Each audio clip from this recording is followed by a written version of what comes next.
Section 1. You will hear two students, Jack and Amy, discussing the details of the concerts that they are planning to hold. First, you have some time to look at questions 1 to 5.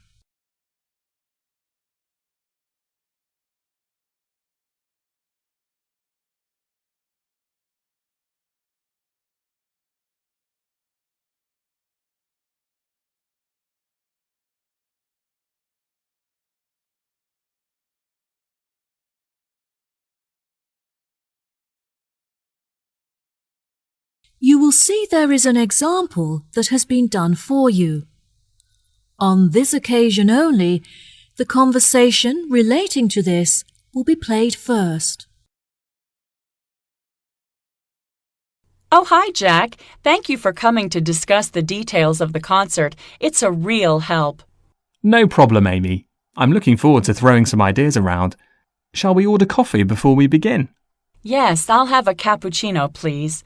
Right. First on the agenda is deciding who the intended audience is, because we'll obviously have to base our choice of music on this. The thing to do before they start is order coffee. So, coffee has been written in the space. Now we shall begin.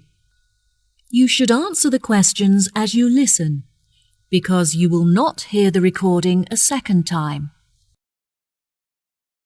Listen carefully and answer questions 1 to 5. Oh, hi, Jack. Thank you for coming to discuss the details of the concert. It's a real help. No problem, Amy. I'm looking forward to throwing some ideas around. Shall we order coffee before we begin? Yes, I'll have a cappuccino, please. Right. First on the agenda is deciding who the intended audience is, because we'll obviously have to base our choice of music on this. Classical concerts are held all the time, but I'd really like to do something different and make it special. What do you think about holding it outside? I like the idea, but the weather is too unpredictable. What if we host the concert for children? We could make it more lighthearted and everyone could dress up in costume. What a wonderful idea! We could host the event every afternoon so that children can attend after school. How much do you think we should charge? I don't think we should charge more than $5 for the student tickets. No, I think that $4 would be a fair price. We can charge adults a little bit more. I'd say that $6.50 is suitable. Okay, great. That should hopefully cover the costs of running the event. The local press will be in attendance to take photographs to print in the newspaper, so we'll also need to organize a press tent. It's all so exciting. There will also be a representative from the local radio station broadcasting live. They're predicting that over 1,000 people will tune in to listen. Now that we're agreed, let's move on to discuss our other more sophisticated concert, where we'll be hosting a number of well-known opera performers. As the majority of people will be at work during the day, I suggest that the concert takes place in the late afternoon or evening. Which do you think? I think we should definitely hold an evening concert. The darkness will make the entire performance more dramatic. Yes, that will be fantastic. Let's host the event on Friday when everyone can wind down after finishing a week of work. It'll be a lovely start to the weekend. As it will be a lavish and elegant event, I think we should set quite a high entrance fee of around $40. It'll give us some extra money to spend on decorations. That sounds fair. Instead of using chandeliers and electric lights, we should decorate the marquee with candles instead. It would be so romantic. Okay, perfect. Before you hear the rest of the conversation, you have some time to look at questions 6 to 10.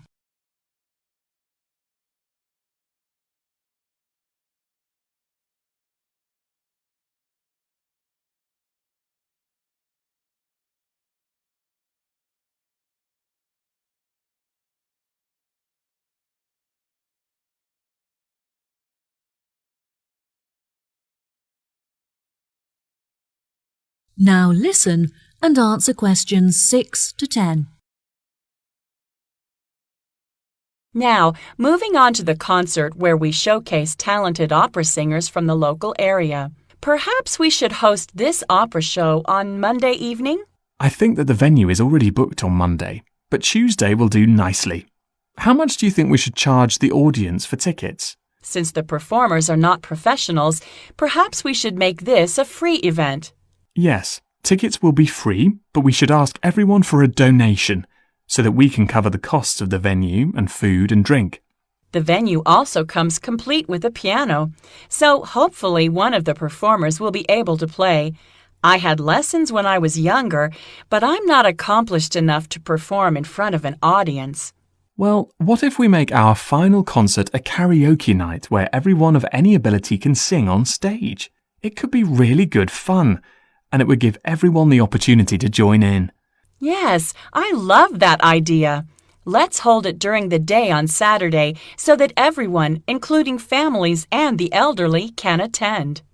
Perhaps we should offer concessions for students, children and the elderly to make the tickets more affordable and encourage everyone to come. Yes, definitely. I think that the majority of the crowd will be composed of families and friendship groups, so we should avoid giving a group discount to maximize the income from ticket sales. Let's arrange a secret surprise to end the show on a high for everyone. How about a band performance? One of my friends happens to know a famous singer who I'm sure would be happy to perform for a small fee. Oh, wow, that sounds brilliant! Well, I think we've addressed the details for all of the concerts. Thank you so much for helping. See you later.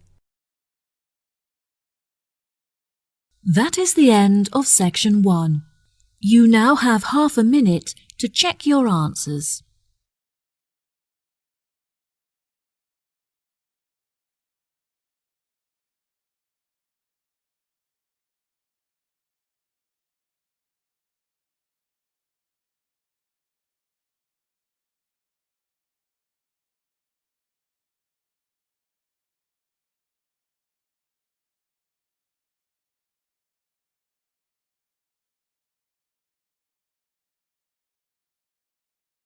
Now turn to section 2. Good morning, everyone. Welcome to the Seven Sisters campsite. No, we are not in Seven Sisters, the London suburb we are all familiar with. Instead, we are in the middle of the outskirts of East Sussex, and it is called the Seven Sisters because of the 7 stunning white cliffs standing on the shores of England. As you can see, the scenery is beautiful beyond description. So, let us go through our weekly schedule. On Monday, you are going to walk along a trail in the middle of the countryside. We are going to walk up hills, pass through a flock of sheep. On Monday, you are going to walk along a trail in the middle of the countryside. We are going to walk up hills, pass through a flock of sheep and reach a crystal clear lake where we are going to have a picnic. You are also welcome to have a swim there. Obviously, this may only occur if weather permits. You know that it rains a lot this time of year, and weather conditions can affect our schedule. Next, we are going to carry on walking through this hilly area until we reach an untouched and unexplored beach on Tuesday. It is a pebble beach, so you shouldn't expect to see or build any sandcastles there. However, you can do some sunbathing while pebbles massage your back. It is an amazing view and you will feel like contemplating the 7 seas for hours. This is where we will put up our tents. We will be staying there until the next day. If you are keen on water sports, then this is the place to be. You can go to water skiing, parasailing and jet skiing. You can go on a banana boat ride. We also offer a range of sailing boats, canoes and kayaks for those who like to set sail into an ocean of adventure. You will be provided with life jackets. Remember to use appropriate safety equipment for whatever activity you intend to engage in. Now, if you are not into water sports, then you can look up to the sky. Yes, we are surrounded by magnificent white cliffs. If you want to do more than simply gaze at the incredible view, then, you can put on protective gear and you are ready to go rock climbing. You can climb up the cliff and see the sunset from the top of the Seven Sisters. Do you know how you can go down? Well, we offer a paragliding experience to our rock climbers. You can launch yourself from there and reach the shores in a few minutes. After you go back to our campsite, you can share your adventures with your new friends while we are sitting in front of a fire. You can expect an unforgettable experience. Section 3. You will hear Tim and Jenny, 2 students, talking about their geography assessment. First, you'll have some time to look at questions 21 to 25.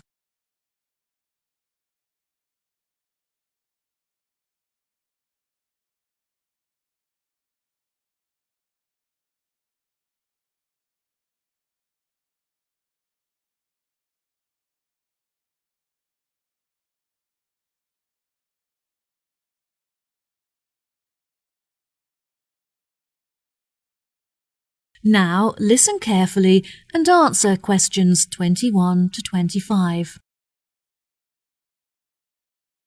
Hi, Jenny. Hi, Tim. How are you doing? I'm okay, but I'm really stressed out about our geography assessment next week. Have you done any work on it yet? I've looked at it a little bit, but it would be helpful to discuss it with someone else. Do you want to chat about it with me? That would be great. Do you know what the rules are for the test? For our assessment last term, we were all required to collect raw data in order to achieve a pass. However, this term the tutor has said that it won't be necessary for us to do this. I read through the notes and they said that we are all going to be given a set of instructions that we can choose to follow if we wish, but it's not mandatory and we can complete the exam as we wish. I don't think that the rules will be too strict. As long as we don't copy the answers from anyone else's exam paper, I think we'll be sure to pass. Yes, I agree. Shall we put together a slideshow presentation with information on all of the volcanoes? I think it will really help us to revise the facts. Okay, great. Let's start with Pompeii. It's the most well-known of all the volcanoes, so it should be easy to find lots of information about it online. I'll avoid including some of the images in the presentation, as many people were killed, and some of them can be quite disturbing. We're lucky to have a double free period today, so we will have plenty of time to revise this together. Okay, next up is Mount Fago. This is an ancient mythical volcano, the location of which is unclear.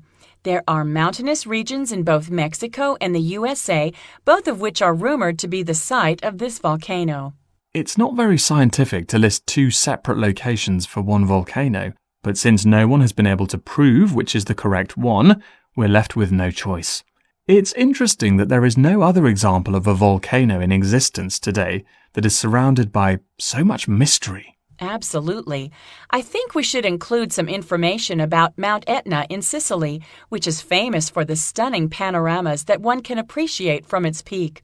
According to Google, it's a relatively new volcano compared to others in the surrounding region, which may be why it has very few of the features found in older volcanoes.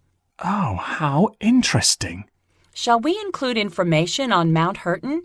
I don't think that any of the other students have carried out much research into it, even though it has a lot of unique features. I think we should leave it out. Since it's a man-made volcano, it's not that relevant to our syllabus, and probably won't be included in any of the exam questions. Before you hear the rest of the conversation, you have some time to look at questions 26 to 30.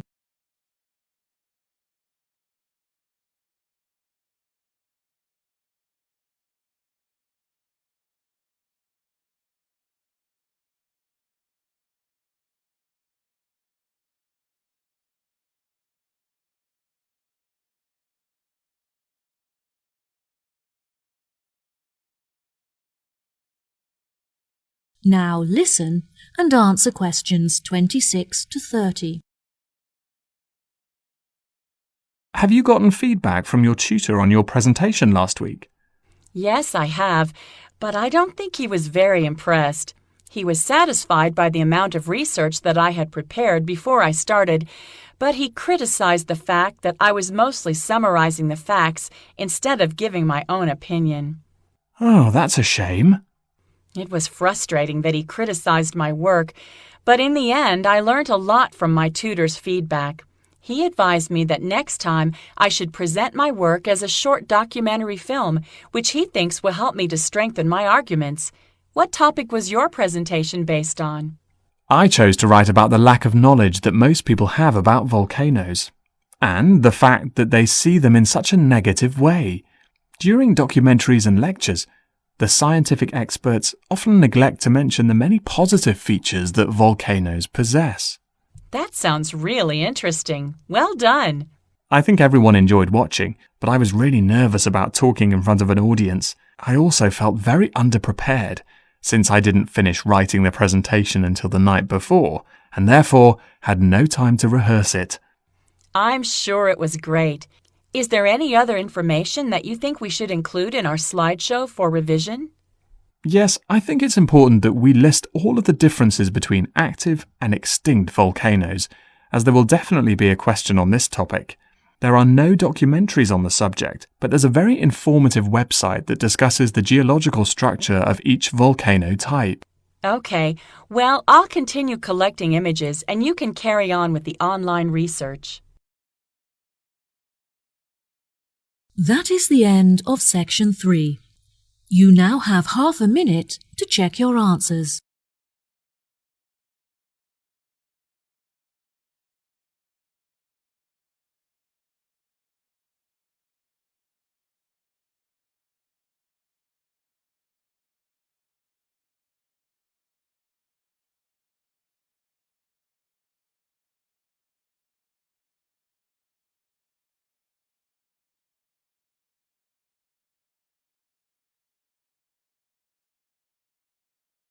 Now turn to section 4.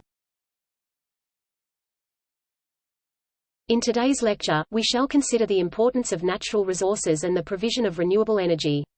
As you know, petrol is a non-renewable energy source and it is no longer regarded as the only source of energy. This is due to the fact that petrol cannot be replenished, which means that sooner or later it will have been completely extracted. However, according to the International Energy Agency, natural resources are replenished constantly, and as a result, they provide several forms of renewable energy. These resources are forms of renewable energy. These resources are derived from the sun, wind, geothermal and hydropower. Moreover, energy can also be generated from biomass or plant material and biofuel. The first renewable source I'd like to look at is solar energy. Energy is generated by solar radiation and it can be used in a variety of applications which range from providing hot water and central heating in houses to powering industrial boilers. Solar energy can be divided into active solar and passive solar techniques. While active solar techniques rely on photovoltaic panels and solar thermal collectors, passive solar techniques are resulted from architectural strategies. For instance, place the windows so that natural daylight can provide internal lighting.